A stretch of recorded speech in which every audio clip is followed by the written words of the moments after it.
Te damos la bienvenida, Daniel, ¿cómo estás? Hola, ¿cómo te va?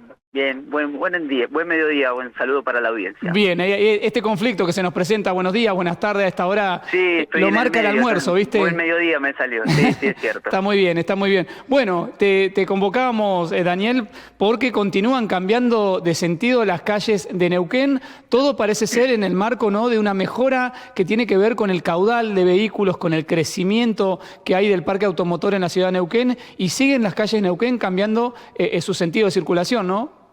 Sin duda, sin dudas.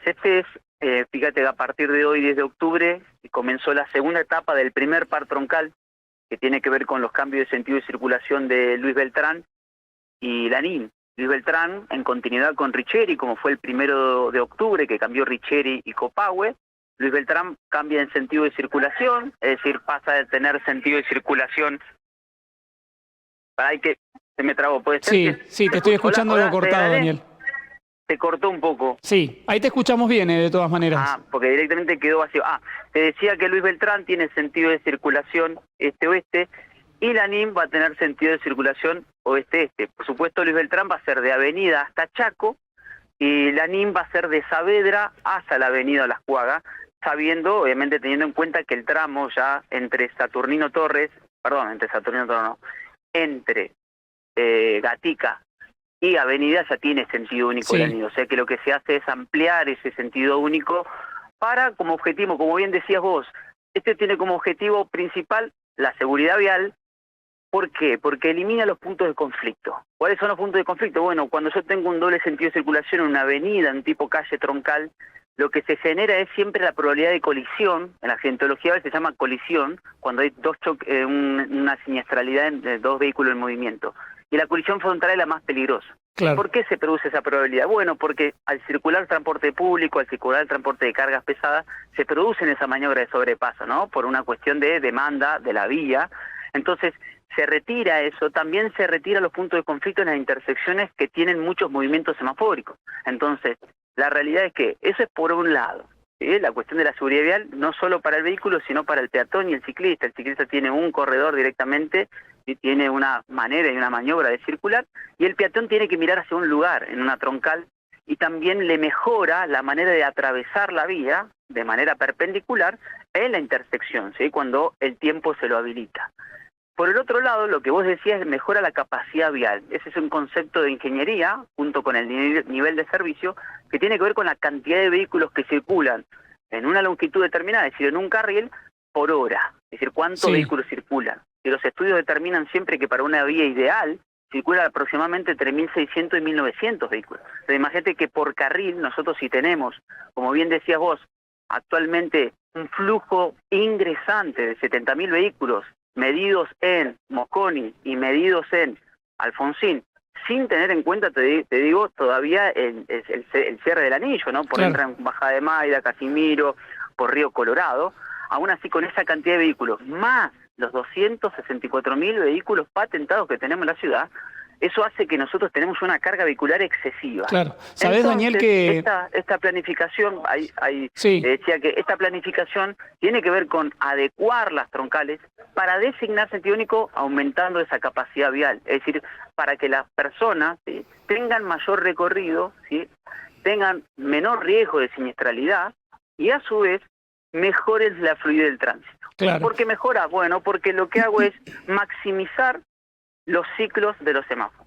es muy Si tengo un ciclo interesante. semafórico, Sí, sí, no, escucho, digo que es perdón. muy interesante esta explicación que estás brindando, digo porque también nosotros con nuestro noticiero, con nuestro móvil, una vez que comenzaron a implementarse estos cambios de sentido en las calles, salimos a recopilar testimonios y esto que comentabas en tu repaso, ¿no? En algunos casos se opina estando a favor, en otros justamente hay un cierto dolor de cabeza para algunos conductores, digo, adquiere un poco más de sentido escuchándote atentamente la explicación y pensaba en la otra pregunta que quería hacerte, digo, sumado al cambio de sentido, también estamos hablando de otro cambio a nivel vial que tiene que ver con los giros a la izquierda, también que se siguen implementando en este contexto de cambio a nivel conductivo, ¿no? Para los conductores de Neuquén. Sí, exactamente. Vos sabés que, mira, en este ejemplo que vos das se prohíben los giros de San Luis, Don Bosco y Misiones. Estos son las tres aperturas que se hizo en su momento, que son las nuevas para la gente, para decirlo de alguna manera. ¿Por qué? Bueno, desde Leguizamón hasta Bahía Blanca, en nuestra área central, nosotros tenemos todas vías atravesables, ¿sí? Fíjate que cruzan todas actualmente. ¿Y qué pasa? En su momento, el criterio del giro a la izquierda tenía que ver con justamente que solo atravesaban las troncales. Entonces teníamos mucho recorrido de distancia para atravesar, entonces se le daba un criterio. La ley de tránsito dice en el artículo 44 que está prohibido girar en una vía semaforizada, ¿no? En una vía de doble sentido de circulación no está permitido girar a la izquierda, salvo señal que lo permita. ¿Eso Claro. qué hace? Que el giro a la izquierda sea una vía de excepción para la seguridad vial. Entonces, si yo elimino la vía de excepción, pero ¿qué pasa? Actualmente teníamos todas vías de excepción. Fíjate, nuestra avenida se convertía desde Leguizamón hasta Bahía Blanca con todas vías de excepción. Así es. Es decir, la excepción a la regla se había convertido en regla. Sí, sí. Entonces es momento ahora, una vez que tenemos todos los cruces y todas las posibilidades de cruce, recuperar ese giro, retirar ese giro que es el más peligroso que existe en una vía, sobre todo como la Mosconi, que tiene una distancia aproximada de 30 metros para circular. Vos pensás que cuando vos cruzas de colectora, ¿sí?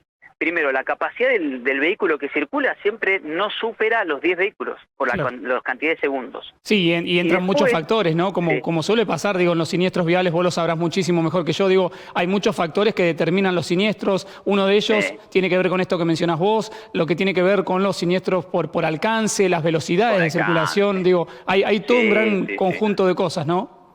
Exactamente, yo te decía que este giro, fíjate vos, cuando uno cruza hacia la otra vía para agarrar la vía perpendicular, lo que sucede es que vos tenés 2 carriles de espera, ¿sí? De la vía que va a encontrar en la Mosconi, Claro. más los 2 carriles de colectora. Así Entonces es. yo tengo que atravesar todo eso hacia el otro lado para recién estar en una vía segura atravesando cuando hablamos de la Mosconi. Entonces esto que vos decís es, claramente hay que ir adecuando la ciudad. Nosotros ya es una ciudad que está con este nivel y este caudal vehicular y es necesario readecuarlo, maximizar los niveles de servicio, maximizar las capacidades viales, mejorar la seguridad vial y la fluidez de tránsito que se da, por supuesto, cuando uno baja los tiempos de los movimientos de los semáforos Claro. y le reasigna y le hace un equilibrio más equitativo, ¿sí? De alguna manera, los semáforos en los ciclos de verde y rojo. Bien, Daniel, obviamente entiendo que estos cambios, específicamente los que venimos hablando hace un tiempo y este que comienza hoy, van a continuar, ¿no? Esto va a ser de manera paulatina, va a ir sucediendo en varias arterias más, digo, con el correr del tiempo en la ciudad de Neuquén. Sí, sí, este es el primer par de un anillo que se presentó en su momento este año y se está en estudio. No, esto no es que todo el tiempo tiene una etapa de estudio, ¿no? Este estudio se hace sobre todo cuando se combine, básicamente se hacen censos vehiculares, se mira los flujos de circuitos, se mira cómo circula el transporte público, cuál es el riesgo, es decir, todo cambio por supuesto trae sus beneficios. Así es. Y tiene sus contras, que es ese argumento de, bueno, tengo que recorrer más la vía, etcétera, etcétera, pero ahí está donde uno tiene que tomar las decisiones y desde el área del observatorio vial siempre decimos, ¿sí? Se trata de tomar la decisión en función del conjunto siempre de la ciudad entera, sobre todo cuando hablamos de troncales. Claro. Respecto a esto que me preguntas, ¿sí? El siguiente par que está en estudio, pero está en estudio, ¿sí? Todavía no es que se va a ejecutar, Sí, ni sí, que lo próximo, análisis. sino que está en estudio, es el par troncal de Alem, Saturnino Torres y Tronador y Borlengui. Ese es el par sur. Bien. Los pares sures para nosotros son uno de los mayores reclamos que tenemos en vía de expediente, vía nota, vía llamado al 147, 149. Son los mayores reclamos. ¿Por qué? Bueno, por esta cuestión de que si yo le doy prioridad a la Mosconi, por supuesto va a perder ciclo, es decir, va a perder secuencia las vías atravesables, ¿no? Si yo sincronizo la Mosconi, todas las vías que atraviesan y son de doble sentido de circulación tienen poco tiempo de cruce, más los giros, imagínate. Sí. Entonces se producen ese tipo de embotellamientos, entonces se estudia también las troncales perpendiculares. Fíjate que en el área central eso está resuelto cuando cruza, por ejemplo, no sé, Bahía Blanca, cuando cruza Tierra del Fuego, que esas son nuestras troncales, del otro lado tenemos Leguizamón, Laine, fíjate, ahí está resuelto, pero cuando nos vamos alejando del área central, tenemos conflicto en Gatica, tenemos conflicto en Chaneto, Sí, tenemos conflicto en Bejarano, en Solalique, y para el otro lado, por supuesto, Sí. Paimún, Saturno Torre, Linares, etc. Y cada vez más, lógicamente, por este crecimiento exponencial. Daniel, te quiero agradecer por atendernos el teléfono en el día de hoy. Era muy importante abarcar estos cambios, ¿no? Que se van registrando, sobre todo para los ciudadanos en general, que se tienen, quienes son, o quienes somos, mejor, obviamente, porque uno es Sí, ciudadano sí. también, se tiene que ir acostumbrando, ¿no? Sí, es una cuestión de temporalidad. Por supuesto van a estar los inspectores y los agentes de seguridad de policía también que nos vayan a ayudar, y durante un mes este cambio obviamente requiere de paciencia, claro, y de acostumbrarse, por supuesto, porque como bien se dice, es un cambio estructural. Estamos hablando de las calles troncales y principales, y en este caso particular de este par que atraviesa todo el sur de nuestra ciudad. Así es. Casi todo el sur, son 6,5 kilómetros.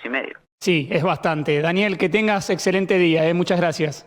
Bueno, muchísimas gracias. Saludos para todos. Ahí estaba Daniel Márquez Torres, sí, referente del Observatorio Vial, con la información que tiene que ver con estos cambios de sentidos, sí, y la prohibición de giros a la izquierda en la ciudad de Neuquén, que, como decíamos recién, avanza, sí, de a poco con estos cambios en la cuestión vial.